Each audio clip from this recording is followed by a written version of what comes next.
fire thing that I had designed. It was supposed to be a major challenge. But I thought, well, I'll be fair and I'll just see if the dwarves could take him. And they did. They took him down. Insanely high with these dwarves and everything I did with them. They were like the friggin' A-team of dwarves. And then 5 minutes later, the DM figured, you know what I'm gonna do? I'm gonna fucking dragon. That'll take out the dwarves, and they can get like a magic axe out of it. Then it's like, hey, guess what, guys? Dragon. We're like, oh shit. Then Sen's like, ha ha ha. It's about to be a justice. So plan. here's the thing. While we ran for cover to hide, no, the prince is, by the way, is piss drunk at this point, and he's kind of laughing at the dragon trying to hide. He kind of had some of the dwarves' punch earlier, and the poor prince kind of has a problem with his digestion.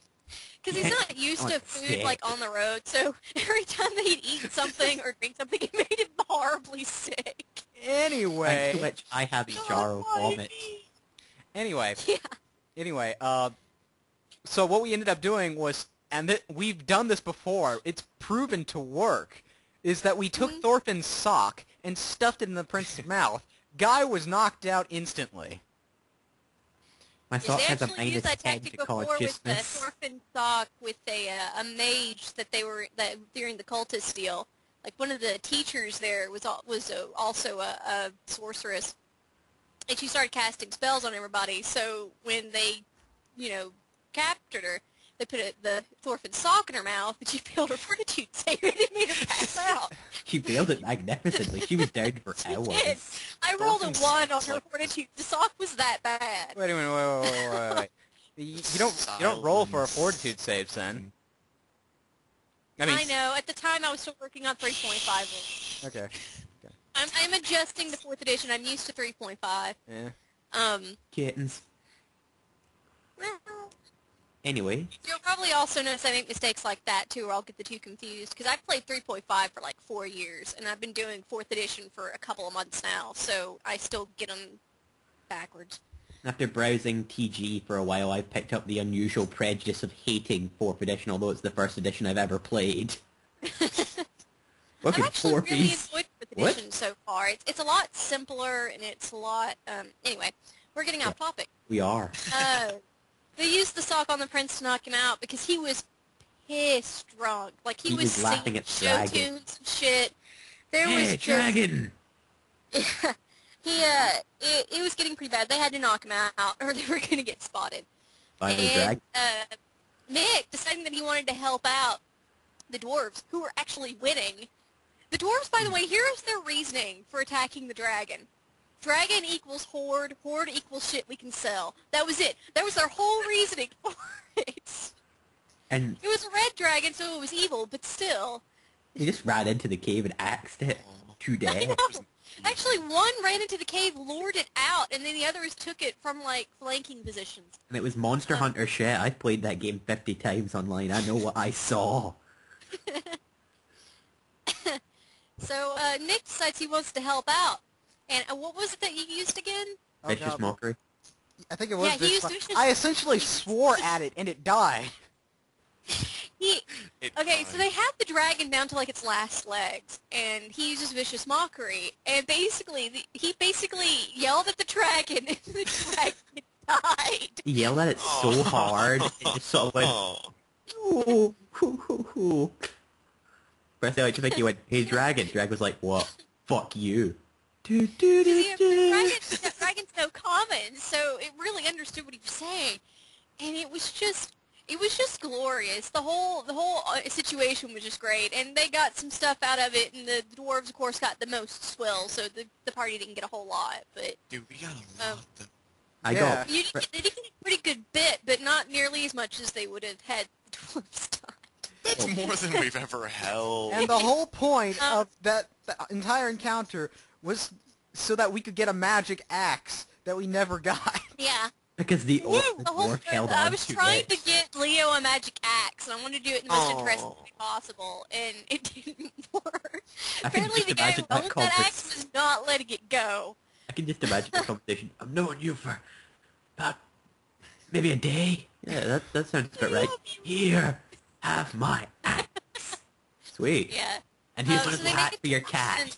They make it to the dwarven capital, and throughout this whole time, not Leo, Nick. Nick has had this plan, the Bard. Had this plan, he wanted to, because there's guns in this realm. The dwarves actually make the guns, and then you go to the gnomes for the bullets. Because they do the gunpowder and stuff. It's a very The odd dwarves actually relationship. design basic muskets, that sort of thing. Flintlock shit. Nothing really fancy. The dwarves have guns. Because I just love the idea of dwarves with guns. Doesn't. So I made it so. Fancy. They just have guns. We have swords for real they're men. not. Yeah. Yeah, they're You're not. the They're not. orphanist. They're not really very good guns. You have to, take an action to load it, and that sort of thing. Yeah. You're gonna have to keep it out of water and out of fire. Yeah, it's... Well, the extra firepower is useful in that it's going to do more damage than a crossbow would, but you'll be able to use a crossbow more frequently and reliably. And you don't have than that fire. vulnerability to fire. Firearm. Yeah. I get Hey, it. hey, Nick, look, I got a match. Oh my god, no, fourth. Anyway, Again, why would you ever keep a gun in fire? so of course they make it to the dwarven, and the whole idea is they were going to go to the dwarves because they were going to have the dwarves help them find the princess. Because they're Like- dwarves, that's what they do. Yeah. Once the prince was going to let him in on the plan that he was going to rescue the princess, and they figured, well, the dwarves will help us because this will benefit them, and the war will be able to end. Then we met the Just, one-eyed just dwarf politics. king, who just sort of stared at us. The dwarf king has one eye, but he doesn't wear an eye patch or anything over the other one. There's not a glass eye or anything. It's just a hole in his face. So And like it is Orphan scary went, as fuck to so look like Orphan at. went, you got a bug in there. He's very tactful. Yeah, the king from the kingdom they're from, I have yet to name these places.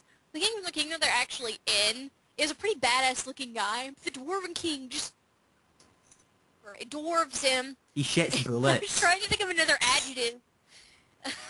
It wasn't the Welcome to pun. the kingdom of wherever this is. The kingdom of Smithy? The kingdom of Smithy. So they're at the dwarven kingdom. And so they talk to the dwarven king. Come to find out, Helena is there 'cause she's making a delivery of bullets to fortunately not the kind that's needed for Nick's gun, but just Oh, delivery okay. of bullets to them.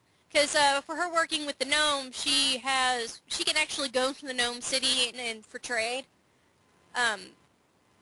Which it's kind of uncalled for that anyone get to go to the gnome city unless there's a market reason. You don't get to go there on like vacation and stuff. Yeah, man. Dwarven City, by the way, is this steam-powered, brass-geared, floating city right above the kingdom. How does it flow? Magic! Magic! I kind of stole the background for gnomes from Warcraft, the World of Warcraft, where basically the gnomes kind of blew up their own town and had to leave.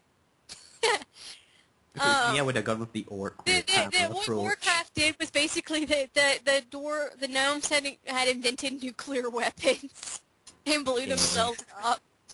If you go to the dwarven, the gnomish town, like it's full of zombies and shit. We're gonna have to go there now that I know about that. Fuck you guys, we're going there at some point. Thanks, then. So I kind of stole that idea from World of Warcraft because I really liked the idea. So basically there's this, the gnomish area, which basically no one can travel into because it's full of radiation. Basically Fallout 3 yield Yes, style. it's basically Fallout. But anyway, that's just an amusing little tidbit. Back at the Dwarven Stronghold, they find out from Helena that apparently everyone thinks the prince is dead, Herp derp? and they were outlaws. So had they returned back to the home, they would have been immediately arrested. They Probably didn't make- executed without a trial. Yeah, and probably executed without a trial. Orphan would have at least got to say his final words. Meh.